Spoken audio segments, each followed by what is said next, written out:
দর্শক সবাইকে আমন্ত্রণ জানাচ্ছি নিউজ 24 এর বিশেষ আয়োজন বিশেষ সাক্ষাৎকারে। সাথে আছি বাবু কামরুজ্জামান। এই অনুষ্ঠানে আজকে আমরা এমন একজন অতিথিকে পেয়েছি যার বর্ণাঢ্য ক্যারিয়ার, একজন শিক্ষক হিসেবে, গবেষক হিসেবে, শিক্ষাবিদ হিসেবে 3 দশকেরও বেশি সময় ধরে যিনি কাজ করছেন।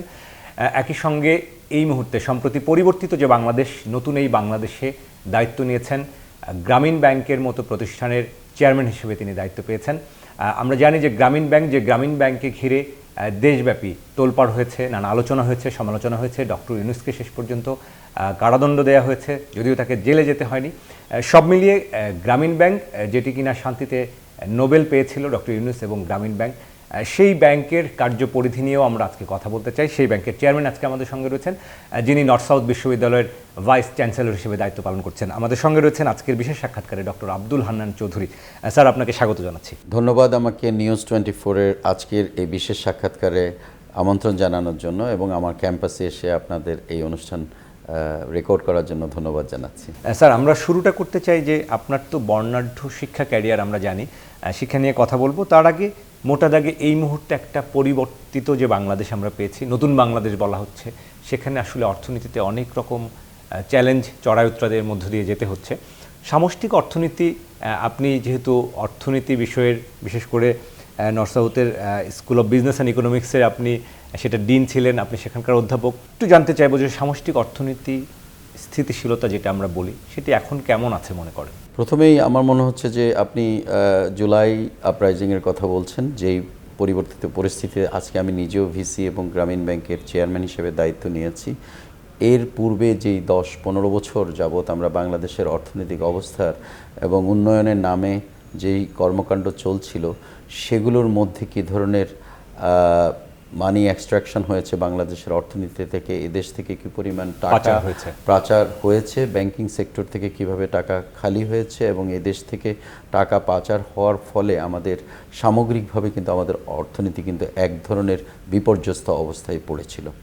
এবং সেই জায়গায় আমি যদি বলি যে এই জুলাই আপরাইজিংয়ের পরে যখন নতুন সরকার এসেছে প্রফেসর ইউনূসের নেতৃত্বে, তখন আমরাও কিন্তু সবাই কিন্তু এক ধরনের আতঙ্কে ছিলাম যে বোধহয় এই অল্প সময়ের মধ্যে কিন্তু বাংলাদেশের অর্থনীতি একদম মুখ থুবড়ে পড়বে। এর কারণ ছিল অনেক। এক, আমাদের ফরেন কারেন্সি শর্টেজ ছিল।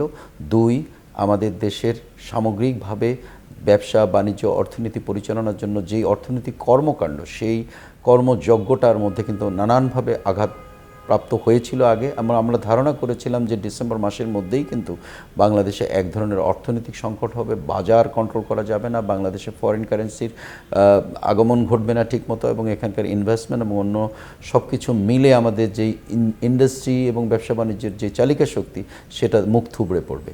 সেই হিসাবে আমি বলবো যে আমরা যেই ধরনের চিন্তাটা করেছিলাম, সেটা থেকে কিন্তু আমরা অনেক অনেক ভালো আছি। একদিকে আপনি দেখেছেন যে আমাদের প্রবাসী ভাইরা, যারা আমাদের বৈদেশিক মুদ্রা সাপ্লাই লাইনের সবচেয়ে বড় প্রাণ, সেটা হচ্ছে আমাদের এনআরবি, যারা সারা পৃথিবীতে ছড়িয়ে আছে, তারা কিন্তু এক ধরনের সাপোর্ট এবার দিয়েছে, সাড়া দিয়েছে যে বাংলাদেশকে আমরা এখন সাহায্য করতে হলে আমাদের সবচেয়ে প্রধান কাজটা হচ্ছে আমাদের ফরেন কারেন্সি পাঠাতে হবে। তারা সবাই রেমিটেন্সটা কিন্তু প্রপার চ্যানেলে পাঠিয়েছে এবং আপনি জানেন যে ইতিমধ্যে আমাদের কিন্তু রেমিটেন্সটা রাইজ করেছে এবং রেমিটেন্স রাইজ করার ফলে আমাদের যে পরিমাণ ইন্ডাস্ট্রি বা ব্যবসা বাণিজ্য পরিচালনার জন্য, বিশেষ করে যে আমাদের যন্ত্রপাতির জন্য, ইন্ডাস্ট্রিয়াল গ্রোথের জন্য যেটা সবসময় দরকার হয়, সেটা হচ্ছে ইন্ডাস্ট্রিয়াল মেশিনস এবং বড় বড় এলসিগুলো, যেগুলো বন্ধ ছিল, বন্ধ হয়ে যাচ্ছিল এবং এই ইম্পোর্ট রিলেটেড, আমদানি রিলেটেড যত কার্যক্রম, সেটার মধ্যে আমরা আঘাতগ্রস্ত হয়েছিলাম, কিন্তু আমরা কিন্তু কাটিয়েছি সুন্দরভাবেই, যে আমাদের এমন কোনো বড় আঘাত ঘটেনি। এবং আপনি জানেন যে বাংলাদেশ একটা 18 কোটি জনগণের একটা দেশ। সেই দেশে কিন্তু আমাদের নিত্য প্রয়োজনীয় দ্রব্য, বিশেষ করে খাদ্যদ্রব্যের, আমাদের ফুড চেইনে যেই সমস্ত জিনিস আমাদের লাগে, চাল ডাল আটা তেল লবণ যাই বলি না কেন, সেখানে কিন্তু আমরা সব কিছু কিন্তু বাংলাদেশের উৎপাদন থেকে কিন্তু মেটাতে পারি না। এবং এটার সাথে রিলেটেড যে সমস্ত ইন্ডাস্ট্রিগুলো বাংলাদেশের মাঠে আছে, তারাও কিন্তু আমদানি নির্ভর। কারণ আমরা একদিকে র মেটেরিয়াল বলতে পারি অথবা খাদ্যদ্রব্য সরাসরি আমদানি করে কিন্তু আমাদের দেশে অনেক কিছু কিন্তু বাজারে ছাড়া হয়। সেই হিসাবে আমাদের একটা প্রজেকশন ছিল যে অতি উচ্চ দামে আমাদেরকে হয়তো বেসিক ফুডগুলো কিনতে হবে। যদিও আমাদের দেশে অনেক কিছুর দাম বেড়েছে এখনো কিছুটা। মূল্যস্ফীতি হ্যাঁ, চড়া, মূল্যস্ফীতি আমরা একটা লড়াই চড়া, করছি। এবং আমরা সেটা নিয়ে এখনো ফাইট করছি এবং এটা আসলেই চলতে থাকবে হয়তো আরও কিছুদিন। কিন্তু যেইভাবে আমরা চিন্তা করেছিলাম সেই তার থেকে আমরা বলবো যে আমরা অনেকটা ভালো আছি, এবং আমি বলবো এইটাই শেষ না, কারণ বাংলাদেশকে এখন তার যদি আবার সোজা হয়ে অর্থনীতিকে দাঁড়া করাতে হয়। আপনি সামষ্টিক অর্থনীতির কথা বলেছেন, এবং সামগ্রিকভাবে বাংলাদেশের অর্থনীতির চিত্রের কথা বলেছেন। যে কোনো একটা দেশের যেটা থাকে যে প্রতি বছরের বাজেট এবং পরবর্তী বছরে সেই সমস্ত অর্থনৈতিক কর্মযজ্ঞগুলো চালিয়ে গিয়ে দেশকে এগিয়ে নিয়ে যাওয়া, যে অর্থনীতির ক্ষেত্রে অথবা গ্রোথের ক্ষেত্রে, সেই অগ্রগতির ক্ষেত্রে কিন্তু আমরা বাংলাদেশকে এগিয়ে নিতে গেলে এখনও আমাদের অনেক কাজ করতে হবে। এখানে অনেক ধরনের সমস্যা হচ্ছে। আপনি কিছুদিন আগেই দেখেছেন যে ভ্যাট বাড়িয়ে দেওয়া হয়েছে। এটা কিন্তু আমি মানে এই সরকারকে আমি এটা একটু ক্রিটিসিজমের জায়গায় আমি বলবো যে অনেক বেশি আলোচনা সমালোচনা হচ্ছে এটা নিয়ে অনেক আলোচনা সমালোচনা হচ্ছে সঙ্গত কারণে। কারণ যখনই ভ্যাট বাড়ানোর প্রশ্নটা আসে, আমাদের দেশে কিন্তু এখনও আপনার এনবিআর যেভাবে ভ্যাট কালেকশন করে, সেই ভ্যাট কালেকশনের পদ্ধতির মধ্যে যখন আমাদের ঘাটতি রয়েছে, আমরা যতই ভ্যাট কাগজে কলমে বাড়াই, কিন্তু মূলত সেটা ইম্প্যাক্ট পার্টে কিন্তু আমরা সেভাবে পাবো না, কারণ আমাদের প্রসেসটা এখন পর্যন্ত অ্যালাইন্ড হয় নাই। সে কারণে আপনি ভ্যাট যখন বাড়িয়ে দিচ্ছেন, আপনি সাধারণ গ্রাহক এবং আমাদের বেসিক ফুড নিডস বা বেসিক নিডের মধ্যে যেই আমরা পারচেজগুলো করছি, সেগুলোর মধ্যে যেহেতু ভ্যাট এফেক্ট হচ্ছে, এটা প্রান্তিক পর্যায়ের সমস্ত লোক থেকে শুরু করে যতজন আমরা পারচেজ চেইনের মধ্যে আছি, আমরা সবাই সেটাতে এফেক্টেড হবে। এবং বাংলাদেশে আপনি জানেন যে একটা বৃহৎ গোষ্ঠী হচ্ছে নিম্ন আয়ের মানুষ। সেই বৃহৎ গোষ্ঠীর মধ্যে কিন্তু এই ভ্যাটটা ইম্প্যাক্ট করবে। আমরা আসলে এবার কিন্তু ভ্যাট কালেকশনে প্রায় 330 কোটি টাকার উপরে আমরা কিন্তু শর্টফল বা আমরা করতে পারিনি। এটা আমাদের অক্ষমতা। এই অক্ষমতাটা কেন? সেটা হচ্ছে যে পরিচালনার অক্ষমতা। এটা হচ্ছে যে কেউ হয়তো এই বর্তমান সরকারকেও কিন্তু ভালো করুক অর্থনীতি সহযোগিতা করছে না, অথবা আপনি বলতে পারেন যে হয়তো একটা আগের সেটআপ রয়ে গেছে, যারা এখন কর্মস্পৃহাতে নাই, কিংবা তারা এখন মাঠে গিয়ে আগে যে ধরনের কাজের সাথে ইনভলভ হতে পারতো এই প্রসেসটার মধ্যে, তারা এখন আর ওখানে সেই উদ্দীপনা নেই তাদের। ফলে আপনি এখন একদিকে দেখছেন যে মূলত গত বছরের ভ্যাটের মধ্যেই আমাদের কালেকশন কম আছে, কিংবা আগামীতে আমি এখন ভ্যাট বাড়িয়ে দিলে সংখ্যাটা বেড়ে যাবে, সেটা কিন্তু না, কিন্তু এটার এফেক্টটা কিন্তু সাধারণ মানুষের উপরে এসেছে। স্যার, অনেকগুলো বিষয় যেহেতু বললেন সাম্প্রতিক বিষয়ে, আমরা একটু যদি ব্যবসায়ীদের দিকে তাকাই, তাহলে দেখতে পাই যে অর্থনৈতিক স্থিতিশীলতা ফেরাবার ক্ষেত্রে বেসরকারি খাত একটা বড় পরিচালন সঞ্চালকের ভূমিকা রাখে। বেসরকারি খাতের উৎপাদনশীলতায় এই মুহূর্তে যেহেতু একটা পরিবর্তিত পরিস্থিতি, একটু ছন্দপতন হচ্ছে। আমরা জ্বালানি প্রাইস নিয়ে তারা উদ্বেগ জানিয়েছেন, বিশেষ করে এই চড়া মূল্যস্ফীতি একটা কম্পিটিটিভনেস হারাচ্ছে তারা। সব মিলিয়ে ব্যাংক সুদহার যেহেতু চড়া এই মুহূর্তে, মূল্যস্ফীতি টাইট করতে গিয়ে আমাদের যেহেতু কন্ট্রাকশনই মনিটারি পলিসি দিতে হচ্ছে, মনে করেন কি না যে আসলে বিজনেসটাকে আরেকটু ভাইব্রেন্ট করা গেলে ইকোনমি আরেকটু গতি খুঁজে পেত, সেই জায়গাটা একটু সত্যিকার অর্থে ব্যবসা আমি যদি যে কোনো ক্যাটাগরিতে নাও ফেলি, সামগ্রিকভাবে ব্যবসায়ীরা তো আপনি জানেন যে আঘাতগ্রস্ত হয়েছে, চ্যালেঞ্জের মধ্যে পড়েছে অনেকভাবেই। যারা উৎপাদনের সাথে জড়িত তাদের এক ধরনের ইম্প্যাক্ট হয়েছে, তারা অনেকেই কিন্তু র মেটেরিয়াল বা এগুলো আনতে পারেনি, এবং যারা এনেছে হাই কস্ট দিয়ে এনেছে, ডলার প্রাইস বেড়ে গিয়েছিল, ফলে তাদের কিন্তু প্রোডাকশন কস্ট বেড়ে গিয়েছে, এবং প্রোডাকশন কস্ট বাড়াতে তাদের কিন্তু মুনাফা বা তাদেরকে বিজনেস অপারেশনে কিন্তু অনেক সমস্যা হয়েছে। এছাড়াও সামগ্রিকভাবে আপনি দেখেছেন যে ইন্ডাস্ট্রিয়াল জোনে একটা কিন্তু নয়েস ছিল, যেই নয়েসের জন্য আপনি দেখেছেন যে ইন্ডাস্ট্রিয়াল লেবারদের একটা আনরেস্ট ছিল, এবং তারা কিন্তু নানানভাবে বিভিন্ন দাবিতে তারা এগিয়ে আসছিল, সেটাও কিন্তু একটা সমস্যার করেছে। আর আমরা যেটা দেখতে পাচ্ছি সেটা হচ্ছে যে আপনি যদি খুব ডিপলি অ্যানালাইসিস করেন, সেটা হচ্ছে যে ব্যবসায়ী প্রতিষ্ঠান সংগঠন যেগুলো, সেটা এবিবিসিসিআই হতে পারে, সেটা বিটিএমসি হতে পারে, যতগুলো এই ব্যবসা সংক্রান্ত মার্চেন্ট বা অন্যান্য যে অ্যাসোসিয়েশনগুলো, চেম্বারের সাথে সম্পৃক্ত যে অ্যাসোসিয়েশনগুলো আছে, এখানে কিন্তু রাজনৈতিক কিছু পট পরিবর্তনের কারণে এই ব্যবসায়ীদের মধ্যে কিন্তু এক ধরনের কম্পিটিশন চলছে, কারা আবার সেই অ্যাসোসিয়েশনগুলো লিডারশিপ নেবে। এই অ্যাসোসিয়েশনগুলো লিডারশিপ নেওয়ার শুধু চেষ্টার কারণে তারা কিন্তু যার যার ক্ষেত্রে কিন্তু অনেক নয়েজ ক্রিয়েট করেছে।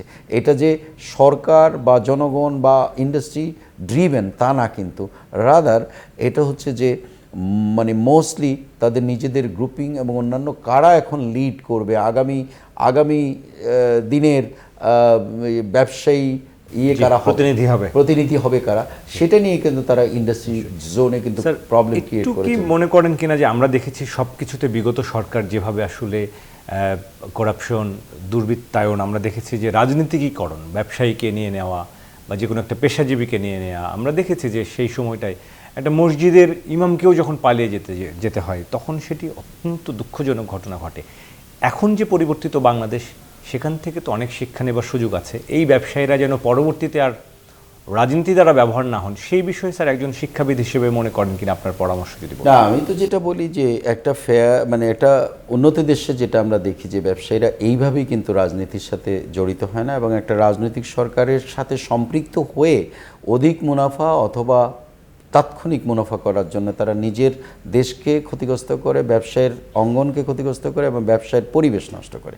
এবং সেই পরিবেশ নষ্ট করতে গিয়ে নানান ধরনের সুযোগ সুবিধা তারা প্রাতিষ্ঠানিকভাবে তাদের নিজেদের প্রতিষ্ঠানের জন্য নেওয়ার চেষ্টা করে, কিন্তু নিজেদের প্রতিষ্ঠানের জন্য নিতে গিয়ে আপনি সামগ্রিকভাবে ওই ক্ষেত্রটাকেই নষ্ট করে ফেলে। ফলে যেটা হয়েছে আমরা অতীতে দেখেছি যে বাংলাদেশে অনেক ধরনের ব্যবসায়ী কিন্তু এক ধরনের মনোপলি এসে গিয়েছিল, যে কিছু সংখ্যক ব্যবসায়ী, কিছু সংখ্যক ব্যক্তিবর্গ, কিছু সংখ্যক অর্গানাইজেশন অথবা ইন্ডাস্ট্রিজ বিজনেস বা বিজনেস গ্রুপ, তারা নিজেরাই কিন্তু প্রফিট ম্যাক্সিমাইজেশন করতে গিয়েছিল। তারা ওয়েলথ অ্যাকুমুলেট করতে করতে তারা একদম আকাশচুম্বী ওয়েলথ হয়েছে তাদের, এবং তারাই শুধু করবে। আর অন্যদের ছোট ব্যবসায়ী বা অন্য মাঝারি পর্যায়ের ব্যবসায়ী বা অন্য ব্যবসায়ীদেরকে তারা কোনোভাবেই কিন্তু তারা এমন বৈষম্য তারা তৈরি করেছিল যে বাংলাদেশে যে কোনো স্বাভাবিক ব্যবসায়ীদের জন্য, যারা নিয়ম মেনে ব্যবসা করতে চায়, যারা সবসময় টেন্ডার বিডিংয়ে বলেন আর যে কোনো প্রাইস কন্ট্রোল করার ব্যাপারে বলেন, তারা যারা নিয়ম মেনে থাকে তারা কিন্তু হেরে যাচ্ছিল সব কিছুতে। কারণ আপনি আমদানির কথা দেখেন, রপ্তানির কথা দেখেন, যে কোনো একটা ক্ষেত্রকে আপনি যদি দেখেন, আপনি দেখবেন এই ধরনের অসাধু কিছু ব্যবসায়ী যারা রাজনীতির সাথে সম্পৃক্ত ছিল, তারা আপনি যদি কিছু মিনিস্ট্রির কিছু ডকুমেন্ট যদি আপনি এখন অ্যানালাইসিস করে দেখেন, আপনার কিন্তু অবাক লাগবে যে বাংলাদেশ সরকারের মন্ত্রণালয়গুলো থেকে সিঙ্গেল কোম্পানি, সিঙ্গেল কান্ট্রি এই ধরনের ডকুমেন্ট লিখে একটা ক্ষেত্রে শুধুমাত্র ওই দেশ এবং ওই কোম্পানিটাই প্রোডাক্টটা বাংলাদেশে সাপ্লাই করতে পারবে, অন্যরা পারবে না। এটার সাথে আবার সম্পৃক্ত যারা আমদানিকারক, তারাও কিন্তু একটা গোষ্ঠী, তারাও কিন্তু রাজনৈতিকভাবে এক গ্রুপ, তারাই শুধু এই প্রোডাক্টটা আনবে, এই সাপ্লাইটা আনবে, একটা নির্দিষ্ট দেশ থেকে আনবে, একটা কোম্পানি থেকে আনবে। এইটা যখন একটা দেশের মিনিস্ট্রি, মন্ত্রণালয়ের, সরকারের প্রজ্ঞাপনে, সরকারের কাগজে দেখা যায়, তখন কিন্তু আমরা অবাক হই সাধারণ মানুষ হিসাবে, যে যেখানে আমরা উন্মুক্ত বিশ্বে, আমরা মুক্ত বাজারে কম্পিটিশনের জায়গায় দেখব যে 5টা ব্যবসায়ী একই প্রোডাক্ট নিয়ে এক ধরনের কম্পিটিশন করবে, যেখানে আমরা যেটা ভালো লাগবে, যেটার দাম কম, যেটা দিয়ে আমরা ব্যবসা চালিয়ে নিতে পারি, সেইটা না দেখে আমরা দেখলাম মনোপলি করার চেষ্টা করা হয়েছে। এবং এটা বাংলাদেশের অধিকাংশ ক্ষেত্রেই কিন্তু গত সরকার বিশেষ করে একটা গোষ্ঠীকে, যে কোনো ব্যবসায়ের মধ্যে, হয়তো আপনি যদি এটা আইসিটি বলেন, আপনি দেখবেন এক ধরনের গ্রুপ, আপনি যদি এটা একদম প্রপার এগ্রিকালচার প্রোডাকশন, এটা হয়েছে অনেক, আবার ফার্মাসিউটিক্যালে হয়েছে, এটা যে কোনো সেগমেন্ট ওয়াইজ আপনি যদি ভাগ করে নেন, গার্মেন্টস, অন্যান্য গার্মেন্টস, আপনি দেখবেন যে একটা গোষ্ঠী তারা ব্যবসাটা করতে চেয়েছে, একটা গ্রুপ বা কয়েকজন ব্যক্তি বা কয়েকটা এন্টিটি, তারা সেইভাবে করতে গিয়ে সমস্ত কিছু কক্ষিগত করেছে। এবং সাধারণ ব্যবসায়ী, অন্য ব্যবসায়ী, যারা উঠতি ব্যবসায়ী, যারা উঠতে চাচ্ছে, যারা ব্যবসা অঙ্গনে থাকতে চাচ্ছে, তাদের জন্য ওই জায়গাটাতে টিকে থাকাই তাদের জন্য অনেক কষ্টের হয়ে গিয়েছে। স্যার, অনেকগুলো বিষয় আপনি তুলে ধরেছেন। আমরা আসলে একটু আলোচনা করব বিশেষ করে গণ অভ্যুত্থানের যে স্পিরিট, যে চেতনা, যে পরিবর্তিত বাংলাদেশের একটা আকাঙ্ক্ষা তৈরি হয়েছে। যেহেতু যা কিছু বললেন সব কিছুই কিন্তু আসলে আমরা এক ধরনের দুর্বৃত্তায়ন ছিল, যেহেতু আমরা আকাঙ্ক্ষা তৈরি হয়েছে পরিবর্তনের, সেই স্পিরিটটাও আমরা দেখছি। গণ অভ্যুত্থানের চেতনা নিয়েও আমরা এখন দেখতে পাচ্ছি নানা রকম ষড়যন্ত্র আছে, সেটি ব্যর্থ করার প্রয়াস রয়েছে। সেটি যেন সফল হয়, বা আপনি কতখানি আশাবাদী? এবং অন্তর্বর্তীকালীন সরকারেরও অনেক সময় অনেক কাজ নিয়ে সমালোচনার জায়গাগুলো রয়েছে, সমালোচনা হচ্ছে। আপনার কাছ থেকে সেই আলোচনা, একই সঙ্গে সমালোচনার জায়গাও আমরা শুনতে চাই। আপনি গ্রামীণ ব্যাংকের চেয়ারম্যান হিসেবে দায়িত্ব নিয়েছেন। আমরা কিন্তু তার আগে স্যার একটা ছোট্ট বিরতি নিয়ে আসছি আমরা। দর্শক, আজকে আমাদের সঙ্গে একজন শিক্ষাবিদ, নর্থ সাউথ বিশ্ববিদ্যালয়ের ভাইস চ্যান্সেলর আমাদের সঙ্গে রয়েছেন ডক্টর আব্দুল হান্নান চৌধুরী, একই সঙ্গে যিনি গ্রামীণ ব্যাংকের চেয়ারম্যান। আমরা বিশেষ সাক্ষাৎকারে আজকে তাকে পেয়েছি। আরও গল্প শুনবো, বিশেষ করে গ্রামীণ ব্যাংক এবং সামগ্রিক অর্থনীতি নিয়ে আমরা কথা বলতে চাই, রাজনৈতিক পরিবেশ নিয়ে আমরা স্থিতিশীলতা নিয়েও কথা বলতে চাই। একটা ছোট্ট বিরতির পর আশা করি আমাদের সঙ্গেই থাকবে। দর্শক, বিরতির পর আবারও স্বাগত জানাচ্ছি বিশেষ সাক্ষাৎকারে। আজকে আমাদের সঙ্গে রয়েছেন নর্থ সাউথ বিশ্ববিদ্যালয়ের ভাইস চ্যান্সেলর, আমাদের সঙ্গে রয়েছেন ডক্টর আব্দুল হান্নান চৌধুরী, আমাদের সঙ্গে যিনি গ্রামীণ ব্যাংকের চেয়ারম্যান হিসেবে দায়িত্ব পালন করছেন। কথা বলছিলেন তার অভিজ্ঞতা এবং তার যে মতামত আমরা আসলে জানছিলাম, বিশেষ করে সামষ্টিক অর্থনীতির সামগ্রিক পরিস্থিতি নিয়ে আমরা কথা বলছি। স্যার, আরও একবার স্বাগত জানাচ্ছি আপনাকে। আমরা যে আলোচনায় ছিলাম যে মোটা দাগে আসলে এই যে পরিবর্তনের আকাঙ্ক্ষা নিয়ে আমরা কথা বলছিলাম বিরতির আগে, সেই পরিবর্তনের মধ্যেও কোথাও মনে করেন কিনা ছন্দপতন ঘটানোর চেষ্টা চলছে, এইটাকে আমরা আসলে যেন সফল করতে পারি, সেই জায়গায় যদি সমালোচনার জায়গাও তৈরি হচ্ছে, কখনো কখনো মনে হচ্ছে অন্তর্বর্তীকালীন সরকারের উপদেষ্টা পরিষদ থেকে এই কাজগুলো হয়তো সঠিক হচ্ছে না, সিদ্ধান্ত, যেমন আপনি ভ্যাট নিয়ে সমালোচনা করছিলেন, সেই জায়গাটি নিয়ে স্যার আমাদেরকে যদি একটু বলতেন যে আমাদের আসলে কোন বিষয়গুলোতে আরও সতর্ক হওয়া উচিত এবং এই উপদেষ্টা পরিষদকে আরও কীভাবে কার্যকর ভূমিকা তারা রাখতে পারেন, সেই জায়গাটি নিয়ে স্যার।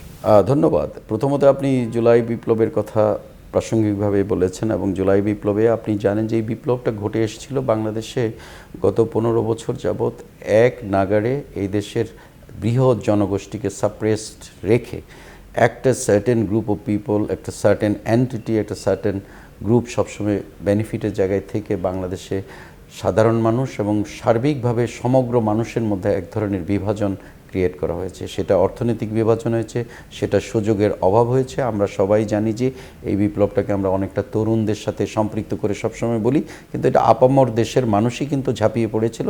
তরুণরা এটা সবচেয়ে বেশি ক্রেডিট পায় বা নেতৃত্ব দিয়েছে এবং নেতৃত্বের জন্য তারা কিন্তু আসলেই দাবিদার যে তারা এটার জন্য প্রশংসা পাওয়ার যোগ্য। কিন্তু যেটা হচ্ছে যে বাংলাদেশে এই সরকারটা ঘটনার পরেও কিন্তু আমরা যেটা দেখছি যে আগের সেটআপের কিন্তু অনেক কিছু এখনও রয়ে গেছে। ফলে যেটা হচ্ছে যে সরকারের উপদেষ্টা বা মন্ত্রণালয়গুলো থাকলেও সেখানে কিন্তু আপনার অনেকেই কিন্তু ডিসফাংশনাল হয়ে আছে, অনেকগুলো উইং। ফলে সবগুলোকে এখনও কিন্তু ওইভাবে চালু করা সম্ভব হয় না। এই উপদেষ্টা পরিষদের অধিকাংশ লোকই ভালো এবং তাদের জ্ঞানও আছে, তাদের প্রজ্ঞা আছে, তারা সৎ আছে, কিন্তু সবাই যে ওই ধরনের অভিজ্ঞতা বা ক্যাপাবিলিটি নিয়ে কাজ করতে পারছেন সেটা আমি মনে করি না। এবং আমি মনে করি যে সেখানে তাদের অনেকের দক্ষতা, অভিজ্ঞতা এবং সার্বিকভাবে এই যেই বিষয় নিয়েই তারা হ্যান্ডেল করছে সেখানে তাদের নিজেদের জ্ঞানেরও কিন্তু কিছুটা কমতি আছে বলে তারা হয়তো হচ্ছে। সেটা হয়তো সবার জন্যই স্বাভাবিক। সেখানে যদি আমরাও কেউ যেতাম হয়তো এই ধরনেরই ফেস করতাম। কারণ হচ্ছে যে বাংলাদেশকে যদি আপনি দেখেন, বাংলাদেশে আসলে আমরা একটা সমাজ ওভাবে গড়ে তুলতে পারিনি যে সমাজে আপনি সত্যিকার অর্থে সব কিছু ন্যায় এবং ন্যায় প্রতিষ্ঠার জন্য কাজ করার উদ্দেশ্য থাকলেও কিন্তু সেটা আপনি করতে পারছেন না। কারণ আমাদের প্লেয়িং ফিল্ডেই কিন্তু এক ধরনের এটা মানে বাম্পি জায়গা। সেই জায়গাটাতে যখনই যে কোনো কিছু করতে যাবেন আপনি দেখবেন যে যেহেতু আমাদের দেশের জনগণ বা আমরা যারা ব্যবসা বাণিজ্য অন্য সব কিছুর সাথে সম্পৃক্ত, সেখানে কিন্তু আমাদের এথিক্স, মোরালিটি এই সব জায়গাগুলোর কিন্তু অভাব রয়েছে। এখন সরকার না হয় আপনি একটা গ্রুপ অফ পিপলকে আপনি টপল করে বিদায় করে দিলেন। আপনি দেখেছেন বা আমরা দেখেছি যে আমরা বঞ্চিত হচ্ছি এবং আমাদের দেশের তরুণরা বঞ্চিত হচ্ছে, সবাই সুযোগের অভাব কমে যাচ্ছে এবং একটা কোটারি গোষ্ঠী কিন্তু সব কিছুর বেনিফিট নিচ্ছে। কিন্তু আবার যখন এটা উল্টে গেল তখনও কিন্তু আমরা দেখছি যে সেখানেও কিন্তু বৈষম্যের সৃষ্টি হচ্ছে। বিকজ আসলে ন্যায় বিচার বা ন্যায় প্রতিষ্ঠা করার জন্য যে ধরনের মানসিকতা, শিক্ষা, জ্ঞান, প্রজ্ঞা এবং একদম প্রতিজ্ঞা, সেইভাবে কিন্তু আমরা সেটাও কিন্তু দেখছি না। আর সমাজের মন্ত্রণালয়ে তো ওনারা বসে থাকলে তো হবে না, ওনারাও তো মানুষকে নিয়ে কাজ করতে হয়। ফলে ওনাদের আশেপাশে যেসব মানুষ সবসময় তাদের সহযোগিতার প্রয়োজন বিচরণ করে বা যাদের সহযোগিতা, এক হচ্ছে যে সরকারি কাঠামোর মধ্যে সবার সহযোগিতাটা দরকার, 2 এই স্টেক হোল্ডার বডিটা সাপোর্ট দিতে হবে এবং 3 নম্বর হচ্ছে যে সাধারণ জনগণের কি অ্যাটিটিউডটা চেঞ্জ হয়েছে যে তারা যে কোনো জায়গায় আগে যেভাবে ডিল করতো এখনও সেভাবে ডিল করতে চাচ্ছে। তাহলে আপনি ন্যায় প্রতিষ্ঠা করবেন কীভাবে যদি একজন সাধারণ মানুষও আপনার কাছে অন্যায় একটা পথ অবলম্বন করে হঠাৎ করে কিছু করে ফেলতে চায়। এই সরকারের মধ্যেও কিন্তু নানান ধরনের ভুল ভ্রান্তি হচ্ছে। কিছু মন্ত্রণালয় বা কিছু জায়গায় আমরা ইতোমধ্যেই দেখেছি যে ছোটোখাটো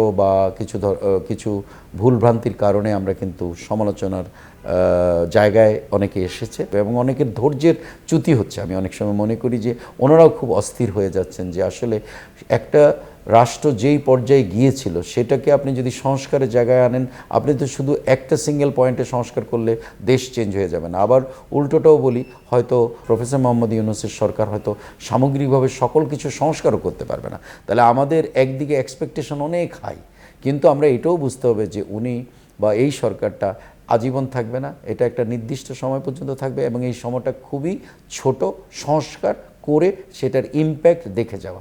এখন অনেক কিছুই আপনি জানেন যে কাগজে কলমে হচ্ছে, নানান ধরনের সংস্কার কমিটি করা হয়েছে বিভিন্ন জায়গায়, যেগুলোকে আমরা মনে করি খুবই প্রাসঙ্গিক। আপনি চারটি কমিশনের আমরা প্রস্তাবও দেখেছি, সমস্ত কিছুই এগুলো খুবই প্রাসঙ্গিক, কিন্তু এই প্রাসঙ্গিক জিনিসগুলোও তো একটা প্রসেসের মধ্য দিয়ে করে আসতে হচ্ছে। ফলে এই প্রপোজালগুলো কিন্তু এই বিবেচনাগুলো কিন্তু অনেক ব্রেইন স্টর্মিংয়ের মাধ্যমে কিন্তু এই কমিটিগুলো করে নিয়ে আসতেছে অনেক কষ্ট করে।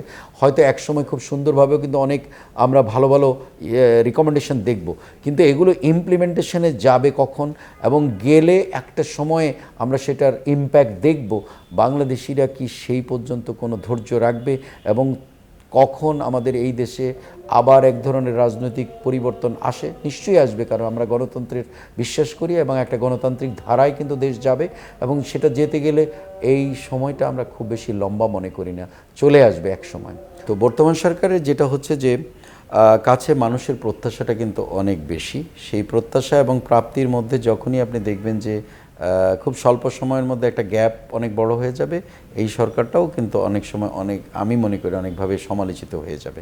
কিন্তু যেটা হওয়া উচিত না যে আমরা এর পূর্বকার 15 বছরের অবস্থাটা আমাদের সেটা ভুলে গেলে আমাদের হবে না। আমাদের ভুলে গেলে হবে না যে এই দেশে এবারের এই পরিবর্তনের জন্য আমাদের 1500 থেকে মানে অগণিত তরুণদের প্রাণ গিয়েছে এবং এই রক্তের বিনিময়ে যে পরিমাণ রক্ত এবার আমাদের এই প্রজন্মের তরুণরা দিয়েছে, সেটা যদি আমরা ভুলে যাই তাহলে কিন্তু আমরা জাতি হিসাবে আবার কিন্তু একটা মানে অন্যদিকে আমরা জাতিটাকে নিয়ে আরও পিছিয়ে তো পড়বই। এই রক্তদানটা ভুলে গেলে আমাদের চলবে না।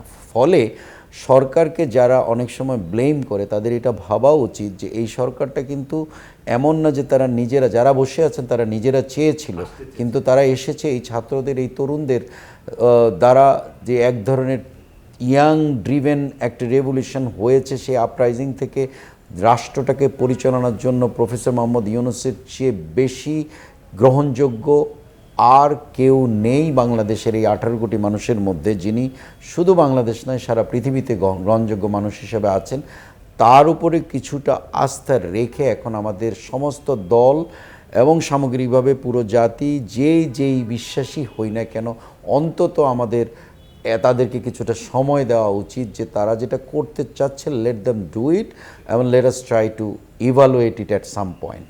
কিন্তু আমরা যেটা করছি যে আমরা এখনই তারা যখন কোনো কিছু করার চেষ্টা করে সেটার সাথে সাথেই কিন্তু আমরা রিয়্যাক্ট করার চেষ্টা করছি এবং নির্বাচনের জন্য ক্রমাগত চাপ দিয়ে যাওয়া, ক্রমাগত চাপ। তো এটা আমি মনে করি যে সবাই একটু ধৈর্য ধরতে হবে।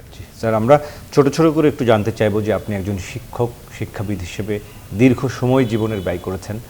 আমরা দেখছি যে এই তরুণ প্রজন্মের আমরা যেমন তাদের উদ্দীপনা দেখেছি, আবার যদি এখন বর্তমান বাস্তবতায় দেখি তাদেরকে শিক্ষক হিসেবে মনে করেন কিনা যে শিক্ষার একটা বড় আমাদের মাঝে ছন্দপতন হয়েছে, তারা আসলে প্রতিষ্ঠান থেকে পিছিয়ে পড়েছেন, পড়াশোনার ক্ষতি হয়েছে, সব মিলিয়ে আসলে তাদেরকে আবারও ক্লাসমুখী করা, প্রতিষ্ঠানমুখী করা। দেখুন, আমি শিক্ষক হিসেবে সবসময় এই কথাটা বলে আসছি, তরুণরা যে কোনো পরিবর্তনের জন্য সবসময় অগ্রজ ভূমিকা পালন করে।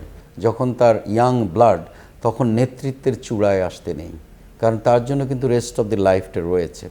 সে যদি এখন বড় লিডার হতে চায়, সে হতে পারবে কিছু দিনের জন্য, সেটা তার রেস্ট অফ দি লাইফকে অনেক বেশি ভালনারেবল করবে। তাহলে তার কি করার কথা, বা অধিকাংশ তরুণদের কি করার কথা? সেটা হচ্ছে অধিকাংশ তরুণকেই বুঝতে হবে রাষ্ট্রের প্রয়োজনে, দেশের প্রয়োজনে, দেশের সার্বভৌমত্বের যখন প্রশ্ন এসছে, যখন আমাদের নিজেদের নিরাপত্তার প্রশ্ন এসছে, দেশ হারানোর ভয় ছিল, যখন আমরা দেখেছি যে অন্যরা এসে এই দেশকে, আমাদের স্বাধীনতা, সার্বভৌমত্ব, ভাষা, দেশ, আমাদের মুক্তিযুদ্ধ, আমাদের সমস্ত কিছু, আমাদের সংস্কৃতি, সব কিছুর উপরে আঘাত করছে, আমরা সেই সময় কিন্তু হাত তুলে আমরা রুখে দাঁড়িয়েছি এবং আমরা পরিবর্তনটা ঘটিয়েছি। কিন্তু আমরা এখন আবার জ্ঞান চর্চার জন্য শিক্ষা প্রতিষ্ঠানে যাব। যদি তারা না যায়, আপনি মনে রাখবেন, যদি তারা না যায়, তারা নিজেরা তো শুধু বঞ্চিত হবে না, তারা একটা জাতির সমস্ত তরুণ প্রজন্মকে অন্য রোডে নেওয়ার চেষ্টা করবে। তারা দেখাবে সবাইকে যে দেয়ার আর আদার রুটস, যেই রুটসে একটা মানুষ পড়াশোনা বা জ্ঞান আহরণ না করে অনেক কিছু করতে পারে। সেটা কিন্তু পুরো জাতির জন্য একটা ধ্বংসাত্মক মানে জায়গায় আমরা পৌঁছে যাব। কারণ জ্ঞানে এখন বিশ্ব যেখানে আছে, সেখানে জ্ঞান অর্জনের বা টেকনোলজি, প্রযুক্তি, শিক্ষা এবং আমরা যেটাকে স্কিল বলি, দক্ষতা, সেগুলোকে যদি আমরা বাদ দিয়ে চিন্তা করি যে আমি এখন আমার মাসেল পাওয়ার আছে, আমরা সবাই একত্রিত হয়ে একটা কিছু চেঞ্জ করে ফেলবো, কিন্তু সেই ধারাবাহিকতা থাকবে না। আলটিমেটলি বাংলাদেশ জাতিটা পিছিয়ে যাবে। সে কারণে আমি বলছি যে তরুণদের এখন ক্লাসরুমে ফিরে যাওয়া উচিত। শিক্ষা প্রতিষ্ঠানগুলো কিন্তু সামগ্রিকভাবে শিক্ষার সুষ্ঠু পরিবেশ ফিরিয়ে নিয়ে আসা উচিত এবং আমরা প্রকৃত মানুষ গড়ার কাজে আবার নামতে হবে। জাতিকে আপনি কখনো আগাতে পারবেন না। আপনার আলোচনা শুরু হয়েছিল অর্থনীতি এবং অর্থনীতির অগ্রগতি, দেশ জাতি কিভাবে গ্রোথ, এক্সপানশন, ডেভেলপমেন্ট হয়, এগুলোর কোনোটাই সম্ভব হয় না যখন আপনি একটা জাতি গঠনে আগামী প্রজন্মকে প্রকৃত শিক্ষা না দেওয়ার চেষ্টা করবেন। ফলে বাংলাদেশকে, আবারও বলছি যে বাংলাদেশকে প্রায়োরিটি হিসাবে একটা জায়গায় নিতে হবে। সেটা হচ্ছে এর আগেও যেই সমস্যাটা ছিল, সেটা কিন্তু আসলে শিক্ষা সমস্যা, যে মানুষ প্রকৃত অর্থে জ্ঞান আহরণ করতে পারেনি। যেটা বৈশ্বিক মানে যেটা অ্যাডভান্স কান্ট্রিগুলো যেভাবে একটা প্রসেস ড্রিভেন কান্ট্রি চালায়, রাষ্ট্র চালায়, সেই প্রসেস আমরা কোথাও করতে পারিনি। ফলে আমরা সারা জীবন এই বৈষম্যের সৃষ্টি করে যাব এবং ভবিষ্যতেও যাব যদি আমরা জ্ঞানের জায়গায় পিছিয়ে থাকি।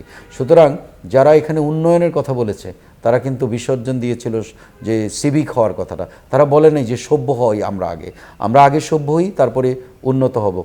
কোনো জাতি উন্নত হতে পারে না সেই জাতি সভ্য না হলে। কিন্তু সভ্যতার জন্য কি দরকার? সেটা হচ্ছে জ্ঞানের জন্য দরকার। সেখানেই আমাদের শিক্ষা ব্যবস্থায় আপনি প্রাথমিক থেকে সর্বোচ্চ পর্যায়ে আপনি প্রতিটা জায়গায় শিক্ষার সংস্কার, শিক্ষার প্রকৃত শিক্ষা দানের জায়গাটা ক্রিয়েট করতে হবে।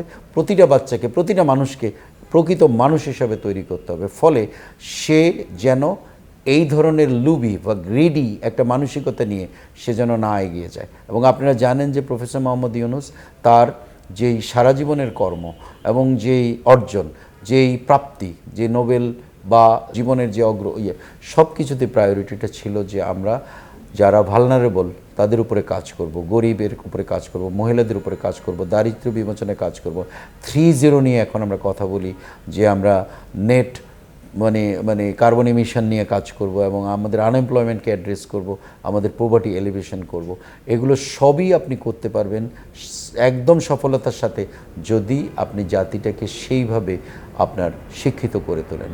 তাহলে একটা জাতি যদি শিক্ষিত না হয়, তার মধ্যে যদি প্রকৃত জ্ঞান না থাকে, তাহলে আমরা কিন্তু আবার মাঠে যুদ্ধ করব, ফাইট করব, আমরা নিজেদের ভাইয়ের সাথে যুদ্ধ করব। এবং সেটা আমি চাই না একজন শিক্ষক হিসেবে।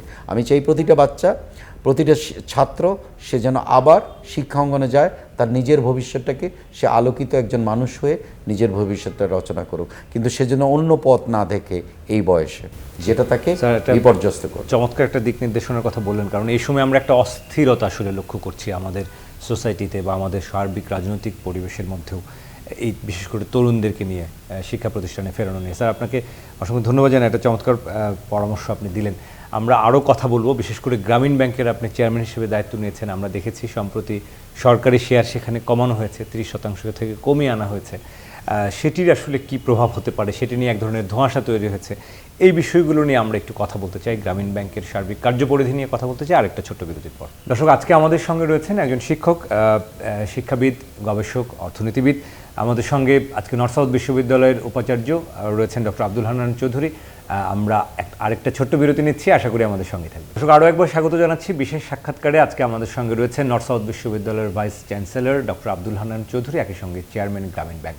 স্যার, আরও একবার স্বাগত জানাচ্ছি আপনাকে।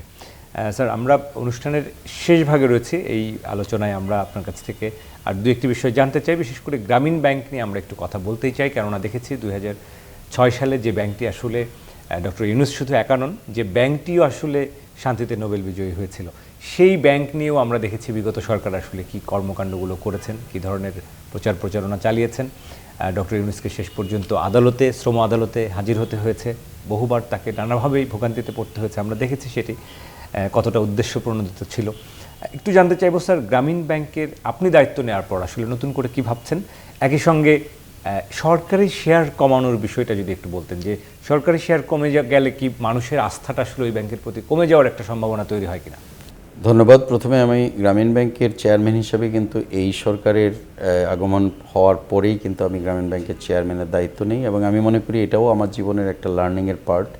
একটা ব্যাংকের সাথে আমি সম্পৃক্ত হয়েছি যে ব্যাংকটা নোবেল পুরস্কার প্রাপ্ত ব্যাংক, এবং যেটার মধ্যে কিন্তু বাংলাদেশের 10.66 মিলিয়ন সদস্য রয়েছে, অর্থাৎ গ্রামীণ ব্যাংকে 1,06,66,000-এর মতো সদস্য রয়েছে, এবং এটার মধ্যে প্রায় 95 ভাগের উপরে 97 ভাগই কিন্তু মহিলা সদস্য, যারা কিন্তু প্রান্তিক পর্যায়ে কাজ করে, এবং আপনারা জানেন যে এরা অধিকাংশই গৃহিণী ছিল বা আছে, কিন্তু তারা তাদের নিত্যদিনের সংসার পরিচালনার পাশাপাশি তারা কিন্তু কিছু কিছু ব্যবসা বাণিজ্য করে তাদের নিজেদেরকে অর্থনৈতিক উন্নয়নের জায়গায় নিয়ে আসছে, পরিবারকে সাহায্য করছে।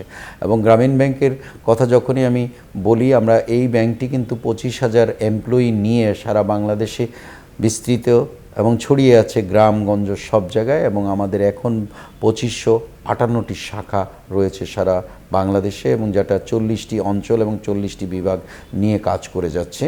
প্রতিনিয়ত বাংলাদেশে গ্রামীণ ব্যাংকের যেভাবে অপারেশন, সেটা মূলত কিন্তু গ্রাসরুট ইকোনমিতে সবচেয়ে বেশি চেঞ্জ আনছে, এবং এইটাই কিন্তু আমি মনে করি এই ব্যাংকটার একটা ফিচার, যেটা কনভেনশনাল ব্যাংক থেকে totally different in terms of its operation. সেক্ষেত্রে আমি বলবো যে এটা যে অর্থনীতিতে কী পরিমাণ ভূমিকা রাখছে এই সম্পর্কে কিন্তু অনেকেই জানে না, যে বাংলাদেশের প্রায় 1 কোটি নারী সদস্যদেরকে এই ব্যাংকটা সাপোর্ট দিয়েছে, এবং গ্রামীণ ব্যাংকের সদস্যরা কিন্তু নিজেরাই কিন্তু শেয়ার হোল্ডার। আপনি একটু আগে প্রাসঙ্গিকভাবে এনেছেন যে একটি কথা, যে বাংলাদেশ ব্যাংক এবং ফাইন্যান্স মিনিস্ট্রি প্রস্তাবনা দিয়েছে যে বাংলাদেশ সরকারকে এখন 30 ভাগ শেয়ার থেকে কমিয়ে 5 ভাগ শেয়ারে নিয়ে আসবে, অর্থাৎ 95 ভাগ শেয়ারই কিন্তু ব্যাংকের থাকবে। কিন্তু ব্যাংকের কিন্তু নিজস্ব কোনো শেয়ার না, ব্যাংকের প্রতিটা শেয়ারই কিন্তু তার শেয়ার হোল্ডার যারা সদস্য তাদের কাছে এগুলো ছড়িয়ে দেওয়া আছে, এবং এই শেয়ারগুলো গ্রামীণ ব্যাংক কিন্তু কনভেনশনাল ব্যাংকের মতো এমন না যে কারো টাকা থাকলেই সবাই অনেক বেশি শেয়ার কিনতে পারে।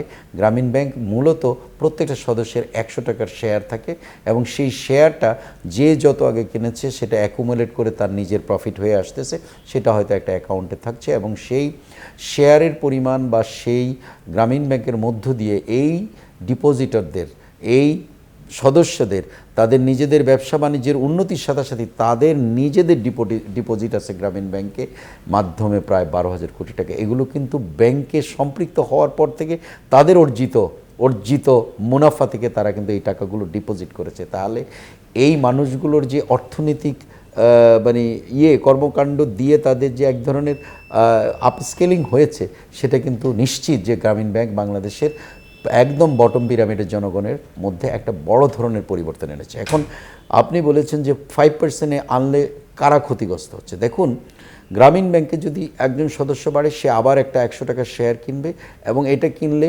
কেনার যদি সুযোগ থাকে, এখন যদি এটা করা হয়, তাহলে এই 95 ভাগ থেকে কিন্তু ওই শেয়ারটা আস্তে আস্তে আসবে, এবং এটা কারা পাবে? এটা পাবে কিন্তু ওই মহিলা সদস্যরা যারা গ্রামীণ ব্যাংকের সাথে সদস্য হিসেবে যুক্ত হবে, অর্থাৎ ব্যক্তিগুলো শেয়ার হোল্ডিংয়ে লাভবান হবে। তাহলে আপনি কেউ যদি ভাবে যে এটাতে সরকার বা দেশ ক্ষতিগ্রস্ত হচ্ছে, আসলে তা না। এটা কিন্তু একটা প্রান্তিক পর্যায়ের মানুষের কাছেই যাচ্ছে। গ্রামীণ ব্যাংকের প্রফিট কিন্তু কেউই নিতে পারে না, কোনো আদার দেন ওই যে তাদের নিজেদের সদস্যরা ছাড়া, এবং এইটাও কিন্তু একটা ব্যালেন্স ওয়েতে কিন্তু ডিস্ট্রিবিউট করা। এটা কনভেনশনাল ব্যাংকের মতো না যে আপনার টাকা আছে আপনি অনেক শেয়ার কিনে ফেলতে পারেন, সেটা কিন্তু গ্রামীণ ব্যাংকের সম্ভব না। তো সেখানে আমি একটা সাম্যতা দেখি, একটা ইকুয়ালিটি দেখি, যে সবাই মিলে আমরা অল্প অল্প করে এই মানুষগুলোর অর্থনৈতিক চেহারার উন্নতি ঘটাবো, এবং গ্রামীণ ব্যাংক খুব সফলভাবে এই কাজগুলো করতে পেরেছে বলেই কিন্তু আজকে সারা বিশ্বে সমাদৃত, এবং বাংলাদেশে তো এর নাম এবং সব কিছু আপনারা জানেন, এবং এই মডেলটা নিয়ে পৃথিবীর প্রায় 128-30টা দেশে এই মডেলটা নিয়ে কিন্তু ব্যাংকিং বা মাইক্রো করে বলবেন কিনা, আপনি দায়িত্ব নেওয়ার পর এর কার্যপরিধি নিয়ে বা চেয়ারম্যান হিসেবে দায়িত্ব নেওয়ার পর কোনো নতুন কোনো পরিকল্পনা? হ্যাঁ, আমাদের এখন মূল পরিকল্পনা হচ্ছে গ্রামীণ ব্যাংকে আমরা ম্যানেজমেন্টে একটা আধুনিকতা আনতে চাই। সেই কারণে এই প্রথম আমার নেতৃত্বে আমি বলবো যে গ্রামীণ ব্যাংকের নতুন ধরনের ব্যবস্থাপনা পরিচালক এমডি আমরা আনবো বাইরে থেকে, যেটা তারা কখনো 50 বছর প্র্যাকটিস করে নাই। আমাদের এখন আমরা মনে করি যে ব্যাংকে আরও বেশি টেকনোলজির সাথে সম্পৃক্ত করতে হবে, ব্যাংকের মধ্যে আরও বেশি সার্ভিস এবং প্রোডাক্ট তৈরি করতে হবে যে সেবার মান বাড়ানোর জন্য, এবং আমি এসেই কিন্তু সেগুলো করার চেষ্টা করেছি। এবং গ্রামীণ ব্যাংকের সকল সদস্যদেরকে আমরা স্বাস্থ্য সেবা দেওয়ার জন্য সবার জন্য আমি ইন্স্যুরেন্সের ব্যবস্থা করেছি, যে তারা এক ধরনের স্বাস্থ্য সেবা পাবে। সেটা সুখী নামক একটা সফটওয়্যার দিয়ে আমরা কিন্তু সবাইকে মাধ্যমে ডিস্টেন্স হেলথ কেয়ারের সিস্টেমে আমরা এনেছি এবং তাদের চিকিৎসা এবং অন্যান্য ব্যবস্থা করা হয়েছে। এবং এটা কিন্তু টেকনোলজি ইনভলভ করলেই কিন্তু আমরা সামনের দিকে এগিয়ে যাব। আমি মনে করি সামনের গ্রামীণ ব্যাংকটা হবে অত্যন্ত আধুনিক এবং প্রযুক্তির সাথে সম্পৃক্ত। স্যার, আমরাও সেটি আশা করি। আমরা শেষ মন্তব্য নিতে চাই আপনার কাছে একেবারেই ছোট্ট করে।